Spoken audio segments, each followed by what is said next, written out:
अच्छा जी, ये वाक़या तौसा शरीफ दा कहानी मसूल होई है कि एक ना बड़ा मालदार ते ज़मींदार घराना आई।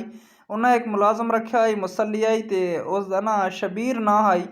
ते वो शबीर जड़ा ही बड़ा लानती किस्म दा आदमी आई, क्योंकि वो उन्हां दे बड़ा शरीफ जिहा घराना आई उन्हां दा। ते उन्हां दा दुकाना तो सौदा आनन आइयो, उस तो बाद उन्हें जड़ा माल रखा आई उन्हां दा दुद्ध जड़ा विकदा आई, वो सारे दे विच वो पैसे खाना रहा बड़ा अरसा। बिल आखिर उन्होंने दुकान वाले दस्या है, तो उस तो बाद दुद्ध गिनण वाले दस्या उस घर वाले नूं कि ये तो यार असानू मतलब है ज़्यादा देना है, तो तुहानू घट दस्सना है। या दुकान वाले आख्या सारे को सौदा है घट खड़ेना है, तो तुहानू आन के ज़्यादा दस्सना है। इस तरीके नाल वो घर वाले नूं पता लग गया। उन्हें उसनू तबीह की है, तो आख्या ने भाई असां तेरे उत्ते बड़ा एतमाद किया है, बड़े अरसे तू सारे कोल है, तो तै सारा भरोसा तोड़ दिता है। इससे मतलब है यह सोच के उस शबीर के जहन दे विच अपनी बेइज्जती बर्दाश्त नहीं कर सकिया कि उन्हें मेरी बेइज्जती की है।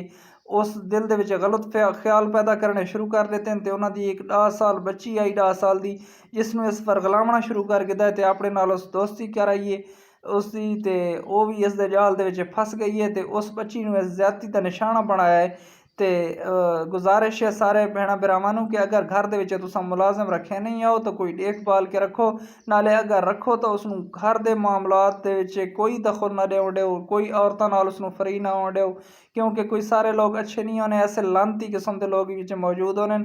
इस बड़ी घटिया हरकत की है, इस बहुत बड़ी बुराई की है, क्योंकि इस जिथे खादा है उत्थे ही वला के इस ज्यादती की है। तो इसनूं ज्यादती नहीं आखे वैना, इसनूं बेगैरती आखे वैना है। तो वह शबीर फिलहाल तो नस्या होया है, अल्लाह उसनूं गरक करे, क्योंकि उस बहुत बड़ी ज्यादती की है। तो एक छोटी बच्ची दे नाल उस ज्यादती की है। अल्लाह उसनूं अपने अंजाम तक पहुँचावे जिसका वो मुस्तहिक कि अल्लाह पाक उसनूं सज़ा देवे। तो अगर कोई भी मुलाजम रखो तो सोच समझ के तो देखभाल के रखो। तो कोई अगर स्टोरी तुहारे इलाके दी है तो शेयर करो, इंशाल्लाह मैं पढ़ छुड़ा।